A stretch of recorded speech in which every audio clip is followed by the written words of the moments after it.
Hello and welcome to DW's International Reporters Magazine World Stories with me, Layla Harak. Coming up on today's show, an American Idol makes inroads in Vietnam.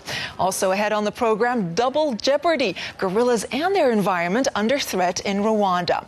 And we head to Jordan, where the spillover from the crisis in Syria reveals the true human toll. Also, diabetic long-distance runners in Brazil work out a way around their condition. Plus, love for radio vibrates in a museum in Bulgaria. That's all coming up. But we begin with an American icon. Ever since the 70s cult movie Easy Riders, motorcycle fans the world over have been lusting after a Harley Davidson. Often called the biker's bike, its unmistakable exhaust sounds gets many a heart racing. A world away from Harley's home turf, this ultimate symbol of freedom and adventure is conquering new frontiers. People in Vietnam with a passion for the open road and dreams of owning a luxury motorcycle are getting on a Harley Davidson in true biker fashion. VTV's Tan Luan starts us off.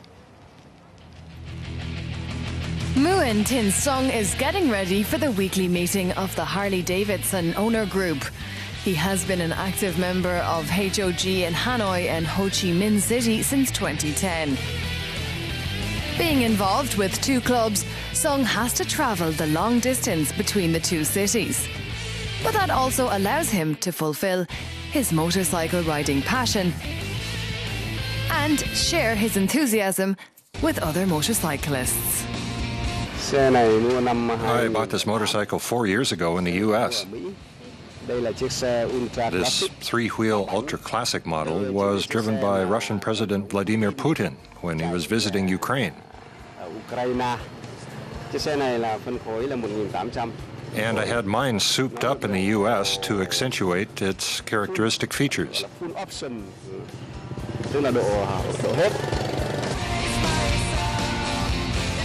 Dunn says riders normally don't show off through high speed, but with the bike itself. He and 83 other HOG members get excited about paint jobs, hot designs, and specially boosted engines. The weekly meetings are a great opportunity for them to share their experiences with motorcycle accessories and maintenance. I bought this Harley in 2008. I customized the engine to suit my taste. I really like this 1600 cubic centimeter machine. Despite the robust look of these bikes, they are quite difficult to ride on Vietnam's narrow and crowded roads. At low speeds, the engines can't cool down and they overheat easily. It's tough to ride these cycles in Vietnam, especially on hot summer days. But that's not a big problem for us, because we're just dedicated to our machines.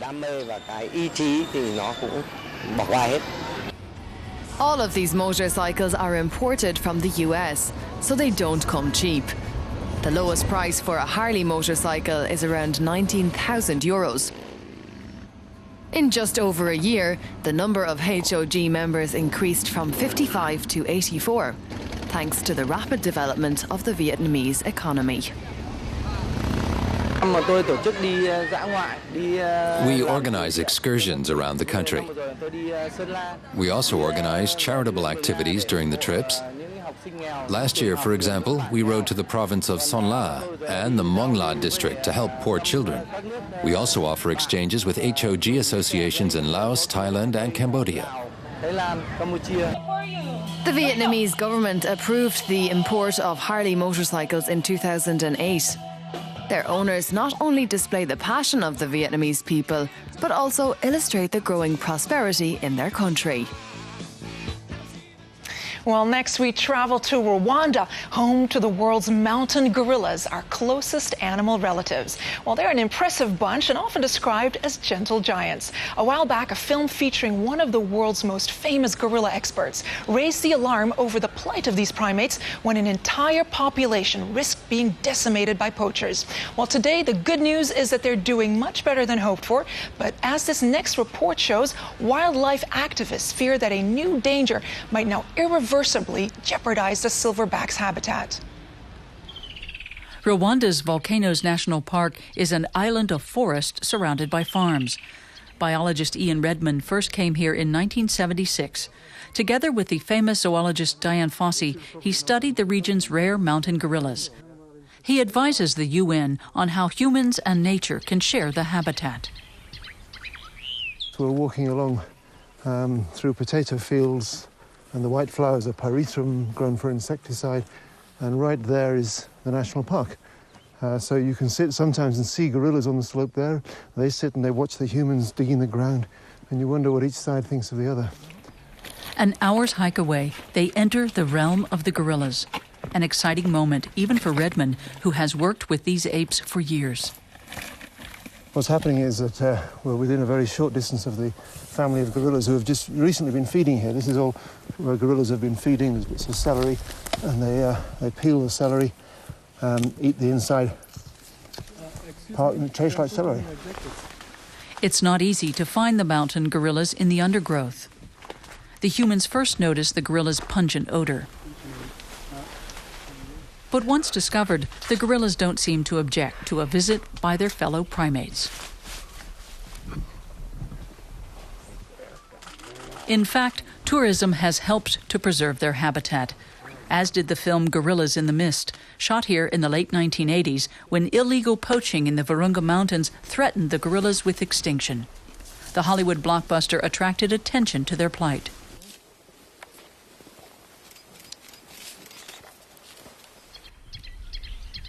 These peaceful primates spend most of their day eating. The rest of their time they engage in grooming and other social activities, and midday naps.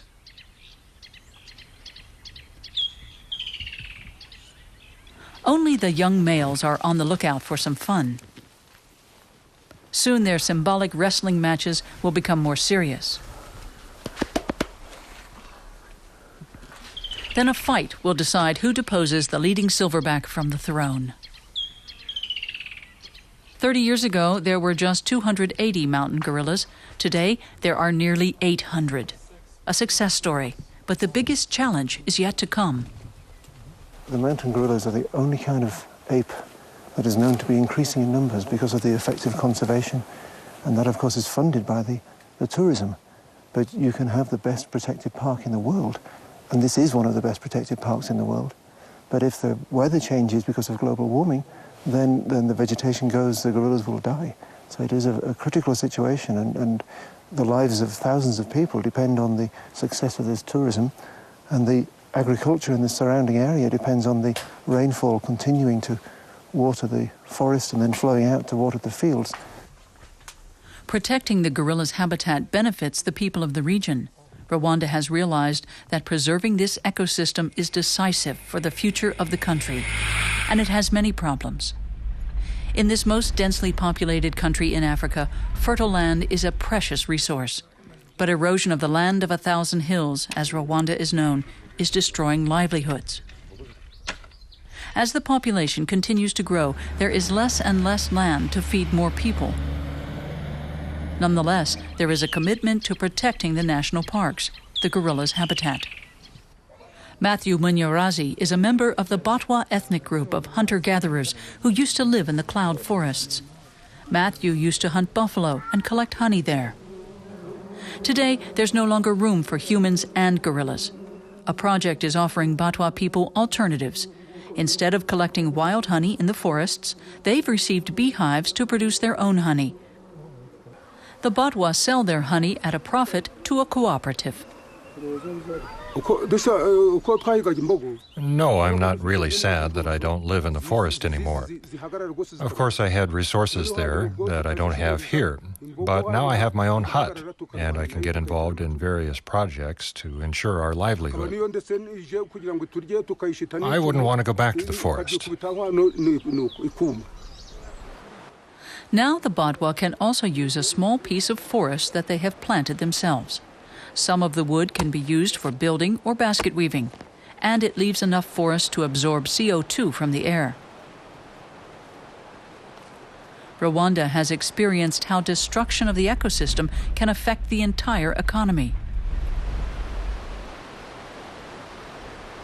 At present, there's enough water, enough not only for agriculture, but for hydroelectric plants. But in 2003, the water cycle came to an abrupt halt. The problem was very simple.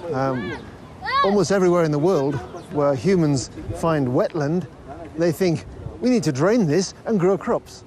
Unfortunately, that meant that the amount of water in this system decreased as it was drained, and the amount of water going into the hydroelectric scheme decreased, and the country's power decreased.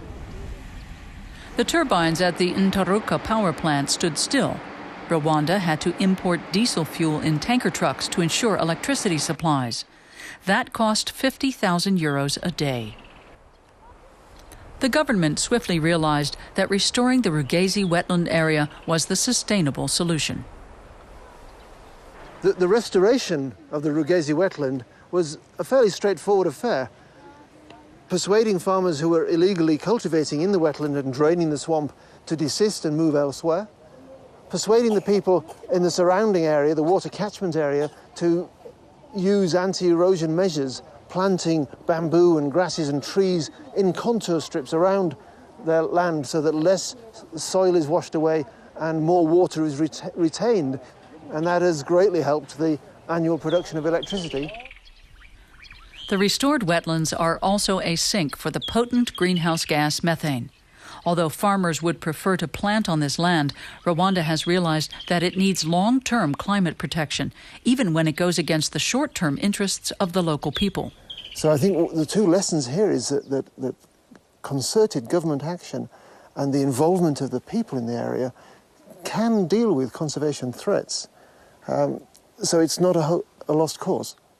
And even in the face of climate change, sound environmental policies quickly implemented, not discussed for years and watching things get worse and worse, but quickly implemented, can turn around what looks like a catastrophic situation into a much more sustainable future. The future as Ian Redman would like to see it. A habitat serving the needs of both gorillas and humans. Its forest, water, and soil are part of a sensitive ecosystem intimately linked to the climate of the entire region. Well, next, hardly a day goes by without a grim report about the worsening conflict in Syria. According to the United Nations' latest estimate, at least 93,000 people have been killed since the start of the war. Those fleeing the turmoil often seek refuge from the fighting in neighboring Jordan. The kingdom is struggling to cope with the influx of displaced Syrians pouring across the border. UNTV's Bella Zendalski traveled to a makeshift refugee camp that functions as the first port of call for thousands on the run from the violence, and he filed this report. For weeks now, they have been arriving by the thousands. On this night, over 3,000 Syrian refugees cross into Jordan. Those who can walk carry a few possessions. Others help those who can't. Some arrive injured and in need of medical attention, like this elderly man. For most, their flight from a country at war has been traumatic. Abu Ali walked 10 days with his family from Damascus. 8 missiles were shot at us. We hid between the houses until the sun went down. They left against their will because of death threats at home. 95-year-old Hamde is one of them.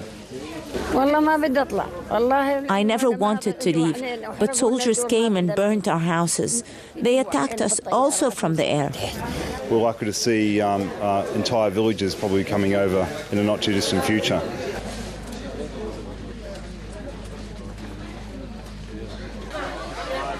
People are giving up hope in certain parts of Dara. And like the woman I was just talking to then was 95 years old. Who's 95 and decides to leave their country? The new arrivals are taken to this tent set up by the Jordanian border guards. Here they get basics like water and blankets before moving to Za'atri refugee camp. The border guards know all too well the dangers facing refugees. The Syrian army is firing at the refugees on their way here.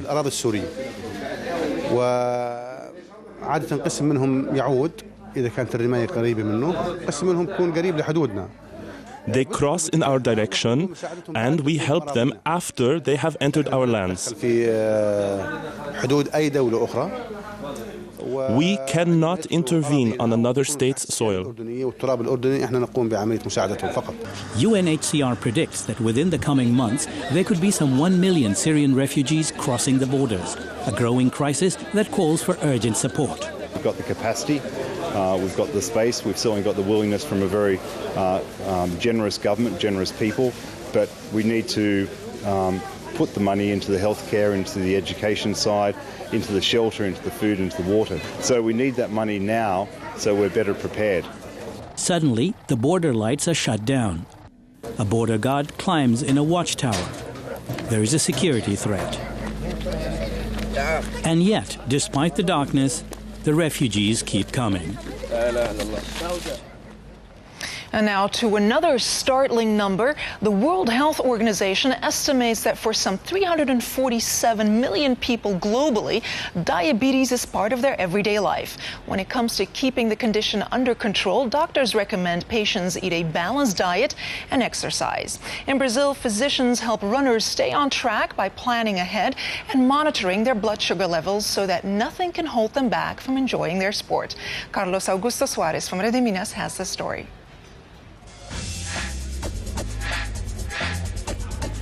These runners all have one trait in common. They're diabetic. In order to concentrate on their sport without worries, they are getting medical supervision.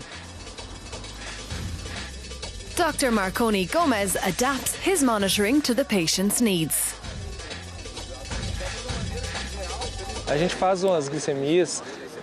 Before these athletes start on their road work, we measure their blood sugar levels to see if they can run that day. If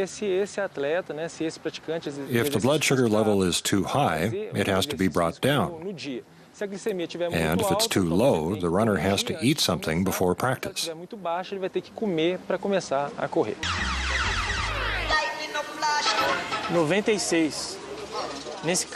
You'll have to take in some carbohydrates before running to balance your blood sugar level. Eat a snack bar or a couple of crackers. Okay. For them to work out safely, we advise them to maintain a value higher than 100 milligrams per deciliter. So this athlete has to take in 15 to 30 grams of carbohydrates.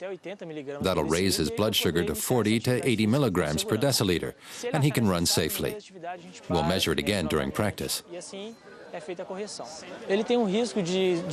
Otherwise, he'd run the risk of hypoglycemia. That's when blood sugar falls below 70 milligrams.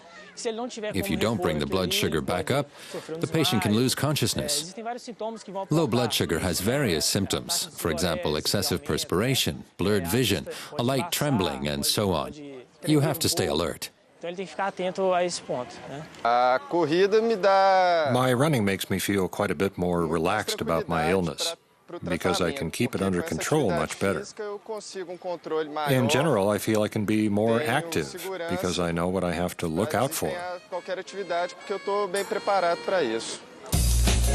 Running has given these diabetics the impetus to overcome their limitations and lead more active and healthier lives. We've achieved better control of their blood sugar, and we're helping to fight the prejudice that there are certain things that diabetics can't do. These diabetics are proving that their illness does not mean that they can't lead a healthy life. A healthy life depends on the individual. Even if you have an illness, you can still live a healthy life.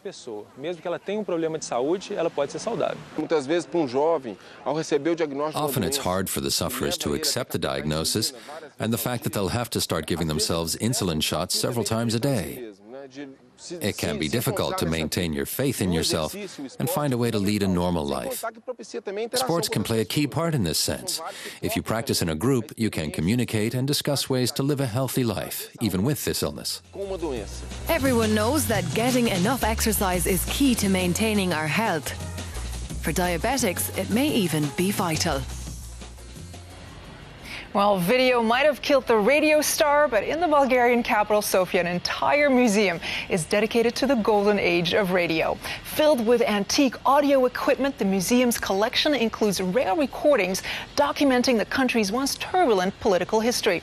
It also features an exhibit tracing the development of radio in Bulgaria and around the world. Nova TV's Zivko Konstantinov took a listen. The door at the top of these stairs opens onto the history of radio in Bulgaria.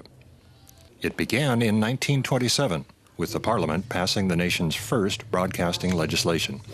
In December that year, Balkan Airwaves carried the first words broadcast in Bulgarian. Allo, allo, tuk e Sofia. When it became apparent how effective radio could be at shaping public opinion, it was nationalized. These are the first two microphones from when public radio went on air in Bulgaria in 1930. This is the marble microphone they used. The Telefunken company gave these microphones to our national radio. The first text read by the first speaker of national radio is also preserved. This is the national radio program for Monday, July 21st. From 12:30 until 1 o'clock, opera music. Here we have a radio with red seals on it. That's how the radio sets were sealed from 1941 to 1943. It can only receive Radio Sofia. This way no radio programs from enemy countries could be heard. But in fact, Bulgarians found a way to turn the knobs behind the seals. It wasn't legal, but I think these seals were the best method of censorship at that time. There are more unique objects. This is the only 4-track Studer tape recorders still preserved in Bulgaria. Works of Bulgarian singers were recorded on it for our national radio. This tape contains the first 8 hits by the famous Bulgarian singer Lili Ivanova.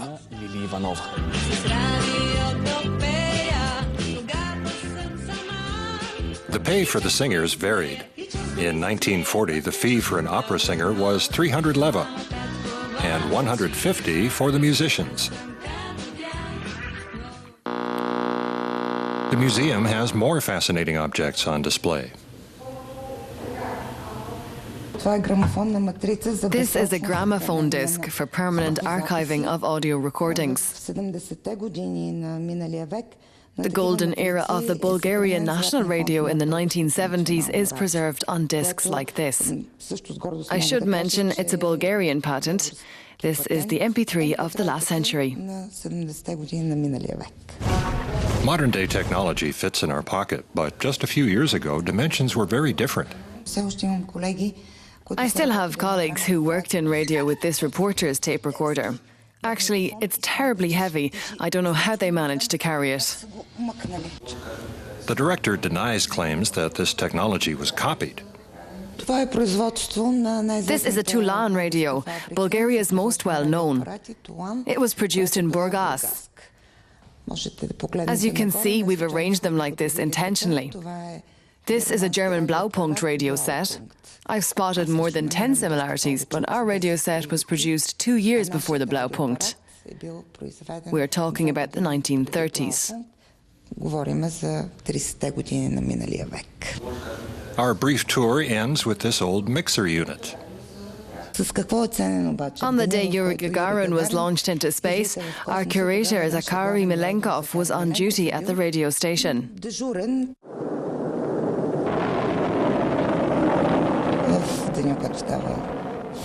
On that day, when a dream came true, many people came to his studio to be recorded. Writers, poets, workers, politicians, and ordinary people.